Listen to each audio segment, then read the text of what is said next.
அனைவருக்கும் வணக்கம். நான் உங்கள் விசாரம். தினம் ஒரு திட்டம் அப்படிங்கிற டைட்டில்ல நம்ம ஒரு வீடியோ சீரிஸ் பண்ண போறோம். அந்த வீடியோ சீரிஸ்ல என்னென்ன இருக்க போகுது அப்படிங்கிறத முன்னாடியே தெரிஞ்சுக்கணும் அப்படிங்கிறதுக்கான ஒரு முன்னோட்ட வீடியோவா தான் இது இருக்க போகுது. இந்த சீரிஸ பத்தி நம்ம தெரிஞ்சுக்கிறதுக்கு முன்னாடி இந்த குறள முதல்ல பார்ப்போம். "தெய்வத்தான் ஆகாதெனினும் முயற்சிதன் மெய்வருத்த புல் தரும்." வள்ளுவர் என்ன சொல்றாரு அப்படின்னா, தெய்வத்தாலேயே முடியாதுன்னு சொன்னாலும் கூட, நம்ம ஒரு செயல நம்மளுடைய முயற்சியால செய்ய ஆரம்பிச்சோம் அப்படின்னா, நம்ம எந்த அளவுக்கு முயற்சி செய்றோமோ, அந்த அளவுக்கான பலன நமக்கு கிடைக்கும். அப்படிங்கிறத வள்ளுவர் சொல்றாரு. அதன் அடிப்படையில நம்மளும் நம்மளால முடிஞ்ச அளவுக்கான முயற்சி செஞ்சோம்னா, நமக்கான வெற்றி என்பது கண்டிப்பா ஒரு நாள் இருக்கு. அப்படிங்கிறத அவர் சொல்றாரு. ஓகே. ஃபர்ஸ்ட்டு இந்த தினம் ஒரு திட்டம் அப்படிங்கிறது ஏன் பண்றோம் அப்படின்னா, நமக்கு கேள்விகள்ல அதாவது டிஎன்பிஎஸ்சிய பொறுத்தவரைக்கும் கண்டிப்பா ஒரு திட்டத்த பத்தியான கேள்விங்கிறது குறைந்தபட்சம் 2 அல்லது 3 கேள்விகள் வருது.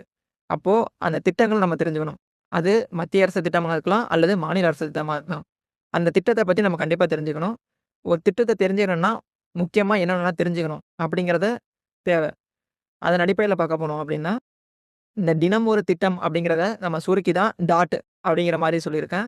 அதனால தான் இத வந்து டாட் சீரிஸ் அப்படிங்கிற மாரி நம்ம மென்ஷன் பண்ணியிருக்கோம். அது மட்டும் இல்லாம ஒரு திட்டத்த பத்தி பேசுறோம் அப்படின்னா, அந்த திட்டத்தோட பெயர் என்ன? அத நம்ம நல்லா தெரிஞ்சிருக்கணும்.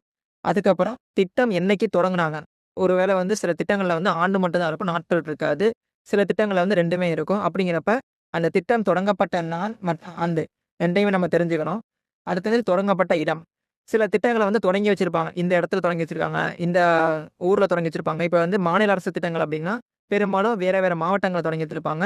சரி இதே வந்து மத்திய அரசினுடைய திட்டங்கள் அப்படின்னா, அது வந்து டெல்லியில தொடங்கி வச்சிருப்பாங்க. இல்லன்னா வந்து வெறுமனே வந்து திட்டங்கள் வந்து அறிவிச்சிருப்பாங்க. இந்த திட்டம் வந்து செயல்பட ஆரம்பிக்குது அப்படிங்கிற மாரி. ஸோ அந்த தொடங்கப்பட்ட இடம் எதாச்சும் அது தெரிஞ்சுக்கணும். அதுக்கு அடுத்தது நோக்கம் அல்லது இலக்கு. அதாவது ஒரு திட்டம் ஆரம்பிக்கிறாங்க அப்படின்னா, அந்த திட்டத்துக்குன்னு ஒரு நோக்கம் இருக்கும். அந்த திட்டம் எதற்காக ஆரம்பிக்கப்பட்டது? அப்படிங்கிறது ஒவ்வொரு திட்டத்துக்கும் ஒரு நோக்கம் இருக்கும். ஸோ அந்த நோக்கங்கள் தெரிஞ்சுக்கணும். இது இல்லாம சில திட்டங்களுக்குன்னு இலக்குகள் இருக்கும். அதாவது இலக்குகள் அப்படின்னா என்னன்னா, இந்த வருஷத்துக்குள்ள இத வந்து அடையணும். இந்த வருஷத்துக்குள்ள இந்த இத கம்ப்ளீட் பண்ணணும். இவ்வளவு பேர வந்து ரீச் பண்ணணும். இந்த திட்டம் அப்படிங்கிற மாரியான வந்து சில விஷயங்கள் வந்து அவங்க வந்து முன்னெடுப்பாங்க. அதுக்கு பேரு தான் இலக்குன்னு சொல்லப்படுது. ஸோ அடிப்படையில ஒரு திட்டத்த பத்தி தெரிஞ்சுக்கிறோம் அப்படின்னா, இந்த அடிப்படையான விஷயங்கள வந்து கண்டிப்பா தெரிஞ்சுக்கணும். ஸோ இனி வரும் வீடியோக்கள்ல கண்டிப்பா இந்த திட்டங்கள் பத்தின ஒவ்வொரு டெய்லியும் ஒரு திட்டங்கள் பத்தியான வீடியோ கண்டிப்பா வரும். தேர்வுல திட்டம் தொடர்பான கேள்விகளுக்கு எளிமையா பதிலளிக்கக்கூடிய வகையில இந்த வீடியோ அப்படிங்கிறது, இந்த சீரிஸ் அப்படிங்கிறது அமையும். ஸோ நெக்ஸ்ட் வீடியோல பார்க்கலாம்.